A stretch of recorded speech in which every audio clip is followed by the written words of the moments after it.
fam, my name is Paul, and today I'm going to be showing you guys how I smoke my 3-2-1 baby back ribs. I'm going to be using my smoker here, and then I'm going to also go through all the prep process, all the supplies and tools that you guys will need to make some mouth-watering ribs. So hope you enjoy. Alright guys, so I want to show you what kind of tools and supplies I'm going to be using to smoke these baby back ribs. Start off, make sure you have a good coal chimney to be able to light the charcoal. I'm going to show you how to use that in a second. When I usually smoke any kind of meat, I like using blocked wood, and I really like using fruit trees or fruit type of wood, especially if I'm using any kind of pork or rib product. So today I'm going to be using some cherry wood. I do like using the bigger blocks of wood, and the reason why I have it in a bowl right now is eventually I'm going to pour some water, sprinkle some water over it just to kind of get the wood a little bit wet. It just kind of produces a little bit more of the smoke.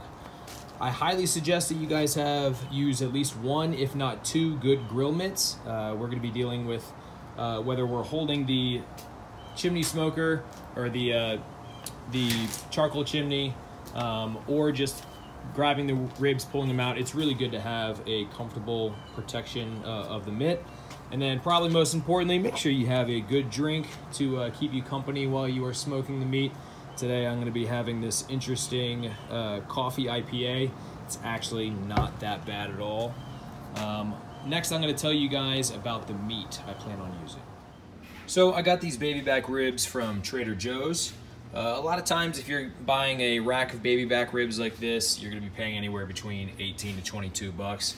A lot of times I find that these ribs compared to something like Kroger or Albertsons or anywhere else, they just have a ton of meat, ton of flavor, and they smoke really well in the grill. So I'm going to tell you a little bit about the smoker that I use. This is a Dynaglow. It's in the shape of like a meat locker of sorts. So if I wanted, I mean, I could have whole different layers of different types of stuff if I wanted to smoke at the same time. Right here is where I'm gonna be putting the coals and then eventually putting the wood on there to create the smoke. And then you can see that it filters to the left and then all the way up and out. I usually like to put the ribs, depending on how many I'm doing, all on usually about the center of the part. It might look well, get that leaf out of there. So it might look a little dirty in there, but to me, this gives it that flavor. Any good smoker has had tons of years of flavor, and then every once in a while I'll definitely clear off the pans using some olive oil and stuff, but for the most part I don't clean out the inside of the smoker. It gives it that good flavor. My old smoker, just so you can kind of see some different models, excuse me Ron, now I don't use this anymore except just to light the coals, but this has the more wide look to it, so the coals would hypothetically go in here along with the wood, and then filters to the left where I would put the meat. But again, I don't use this thing anymore except just to light the coals, so that's why it looks in such large disarray. So the charcoal I'm going to be using today is the Cowboy brand lump charcoal.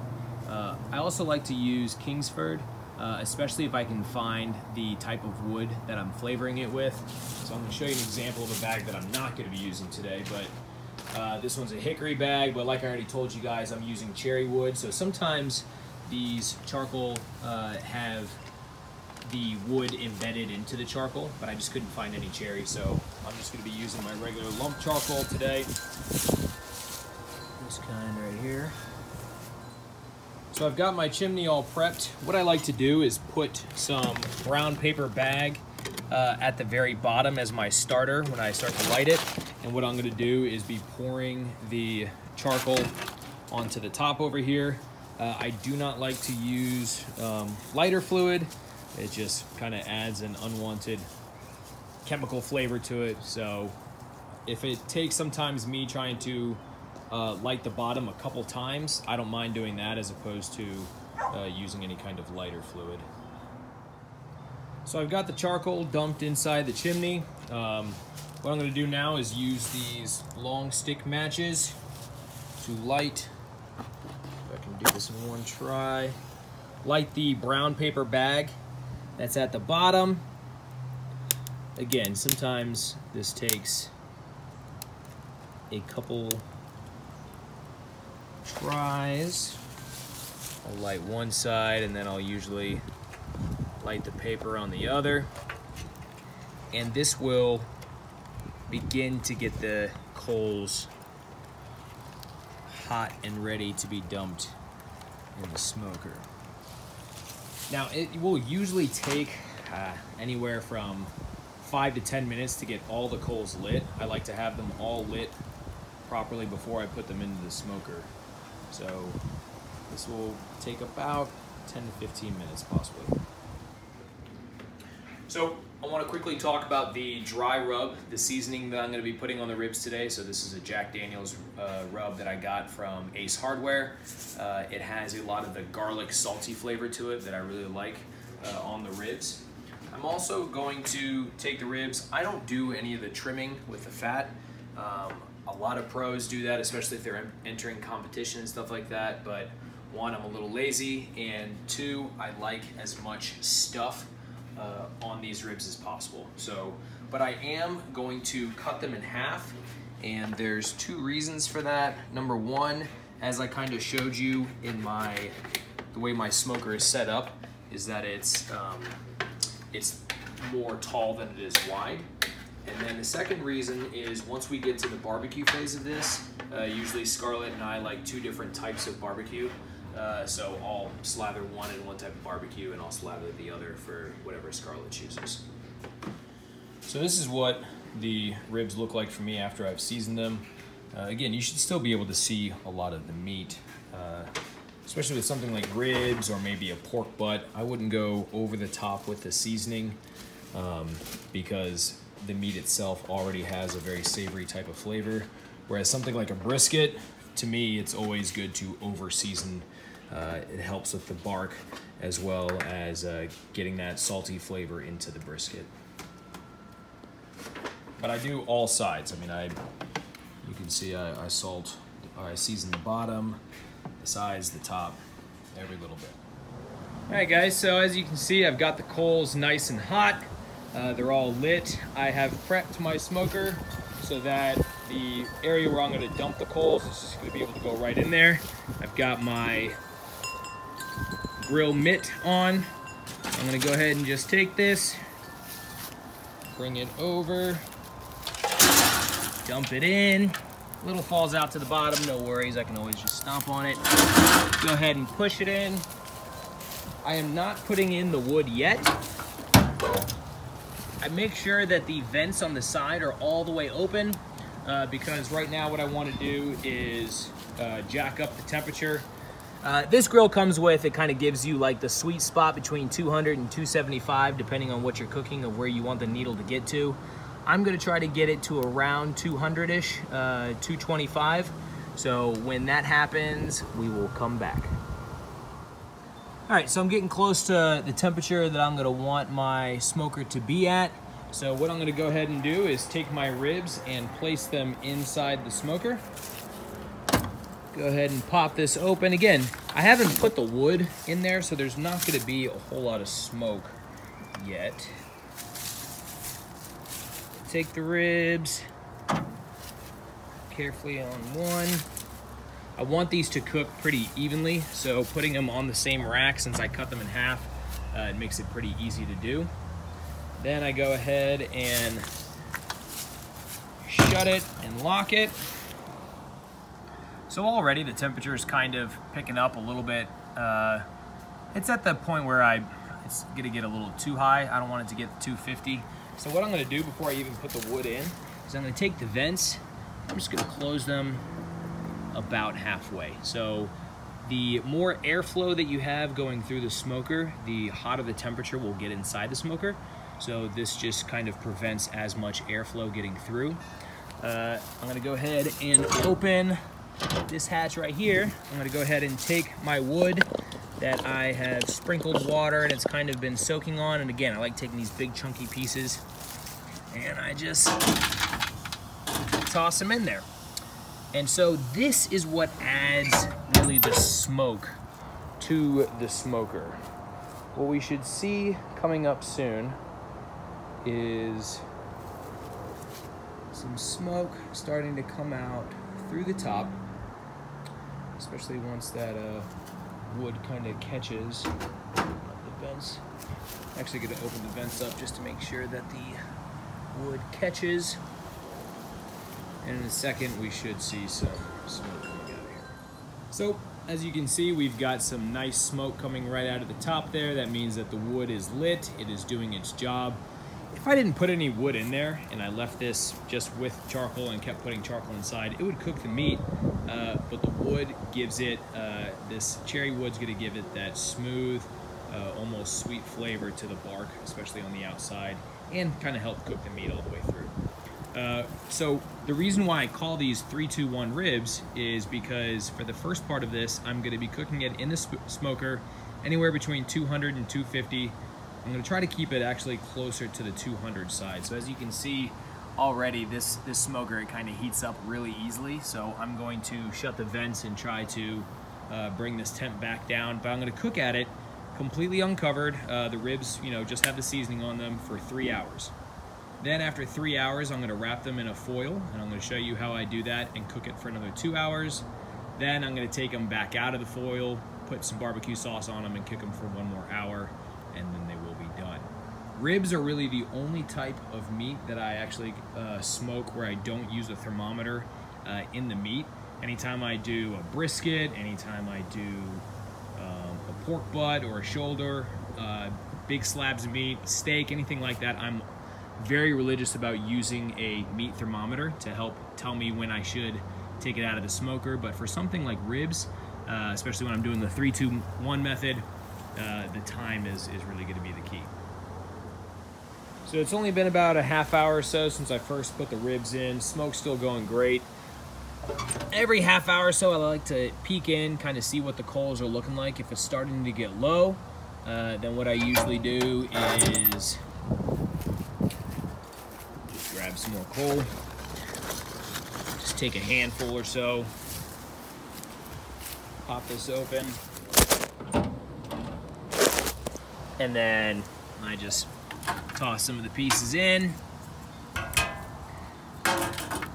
and then go ahead and close it back. The wood is still going strong, so I don't need to necessarily put more wood in there. It's just going to crank up the temperature more. Still trying to kind of keep this temperature down, and this is the thing about smoking meat, is that you know, you have to do all these things to try to limit the temperature. You don't want it too low, too high. I've got the vents almost all the way closed, about 2/3 closed, to try to limit. And this chimney, actually, the way that this smoker is set up is if I push this all the way down, that increases the airflow even more. If I pull it up a little bit, kind of decreases the airflow again, just to kind of lower the temperature even more. So just some different stuff that you can do depending on what kind of smoker you have. But like I said, I'm only about a half hour into the 3 hours that it's going to be in there. So we're about 2 hours in. I wanted to give you guys a little perspective and look here. So the temperature is still way higher than I would like. And again, this is just kind of what happens with when you smoke meat, is that, you know, managing the temperature, it's tough to do. I have found that even though I absolutely love this smoker, a lot of times it burns hot, and that's just kind of what I gotta constantly battle. I've put the vents almost all the way closed. I've only got them about 1/4 of the way open. I just threw a fresh log in there. So I think that you can see it kind of already heating up. That is part of why this temperature is going. But I wanted to give you guys a look at what the meat looks like. And so a lot of times I try not to open up the main chamber because it does bring the temperature down, but I don't mind doing it because right now my temperature is running a little hot. But this is a good look for about 2 hours in for these ribs. They're dripping. That grill come into my face and make me hot. Okay, well then stay away from the grill. Growing with safety. But you can see the fat and the meat is starting to marble at the top there. It's not getting burnt at all, but there is some serious dripping going on. That's a good thing. It'll get fixed once we throw it into into the foil. But I just wanted to give you guys kind of a look at what it would look like about 2 hours in. We'll check back in once we get to 3. All right, so it's been 3 hours now. I'm gonna show you guys how I wrap the ribs for the 2-hour session. So pull open the smoker. If you take a look inside, you can see we've got some browning going on, which is great. The fat is marbling into the meat. I'm gonna take just one of these and show you how I wrap it instead of both of them, because again, I like to do this separately just because me and Scarlett kind of have a difference of how we like the seasoning and the barbecue. But I take this, I'm gonna go ahead and I put it on the foil. So just so you know how I wrap this, we have 2 sheets of tin foil going this way, 2 sheets of tin foil going that way. I'm gonna go ahead and just start to pull these up, kind of make a little bed, boat, almost if you will, for the ribs. And I'm gonna take a can of cider. This is from Locust Cidery, a rosemary plum. I like to either use ciders or I like to use hard seltzers, or sometimes just regular flavored seltzer water, but something that has a fruity flavor with the ribs that it's just gonna soak in during this 2-hour session. So I'm only gonna use half of the can for these ribs, and then what you're not gonna see is me pouring the other half into the other foiled ribs. So I go ahead, I just pour it straight over it. I mean, hypothetically, this is gonna be soaking into the meat. It doesn't necessarily need to fill up all the way around the meat by any means. I go ahead, wrap it as tight as possible. With this stage, again, the smoking part of the wood is not as important. So at this point, I'm gonna kind of actually crank up the heat to try to keep it at around 225. Because it's wrapped so tight, and I can kind of feel it's cool on the bottom, it's warmer on the top because of the cool cider. But at this point in time, I'm not worried about flavoring it with smoke. It's wrapped in the foil. I go ahead and put that in there. And again, what I'm gonna do is I'm gonna do the same thing for that style of ribs. One thing I wanna point out, so this is gonna be in there for 2 hours. And I'm only gonna be using regular charcoal for these next 2 hours. So if I need to put more fuel in there, I'm not gonna be using any more wood because the smoke flavor isn't gonna be affecting it while it's in the foil. I'm only gonna be using the charcoal. So I'm gonna be starting the next 2-hour session. To confirm, I've got both set of ribs wrapped up nice and tight with the cider, letting the meat soak into it. This is gonna be sitting in the grill for 2 hours. I'm gonna try to keep the temperature at about 225. So, you know, I just opened it up. It's showing at 200 right now. Hopefully it'll increase to about 225. Keep it around there, maybe around 250, 225. And like I said, I'm gonna keep that in there for 2 hours.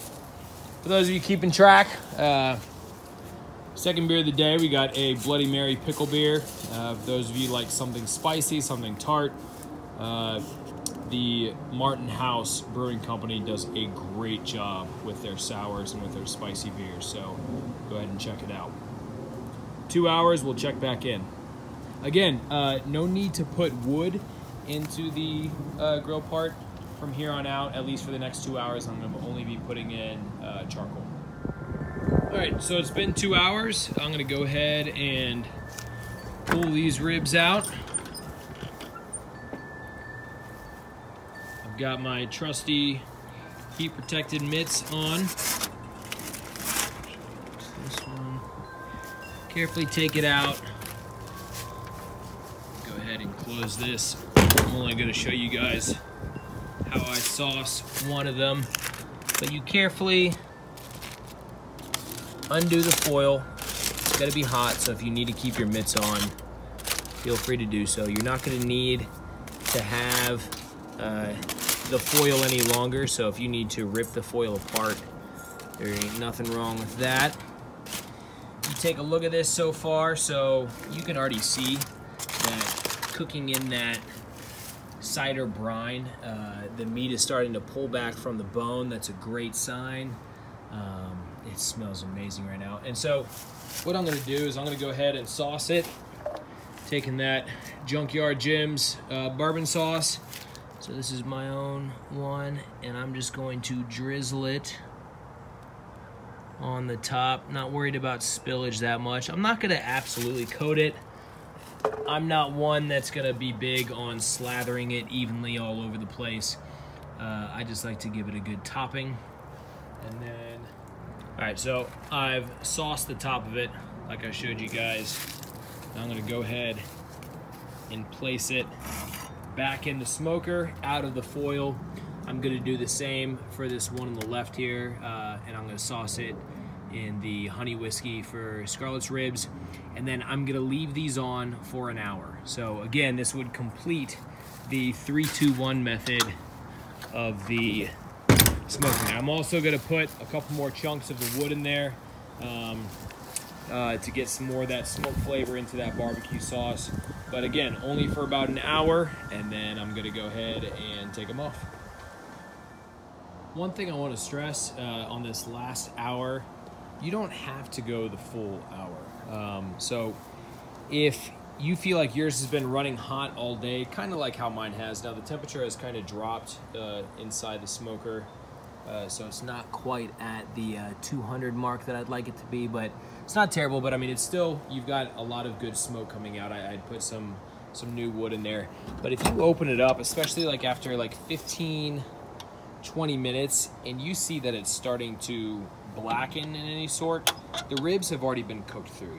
Your meat is gonna most likely at that point in time been cooked through and easily be safe enough to eat. You can always throw a thermometer into the meat if you've got one to triple check, but this is just you're adding a little bit more of that smoke flavor to it and letting the glaze of the barbecue sauce fit in there. So again, if you don't need to go to the full hour, no worries. But again, it just kind of is for the 3-2-1 name of the method. All right, so this is the finished product.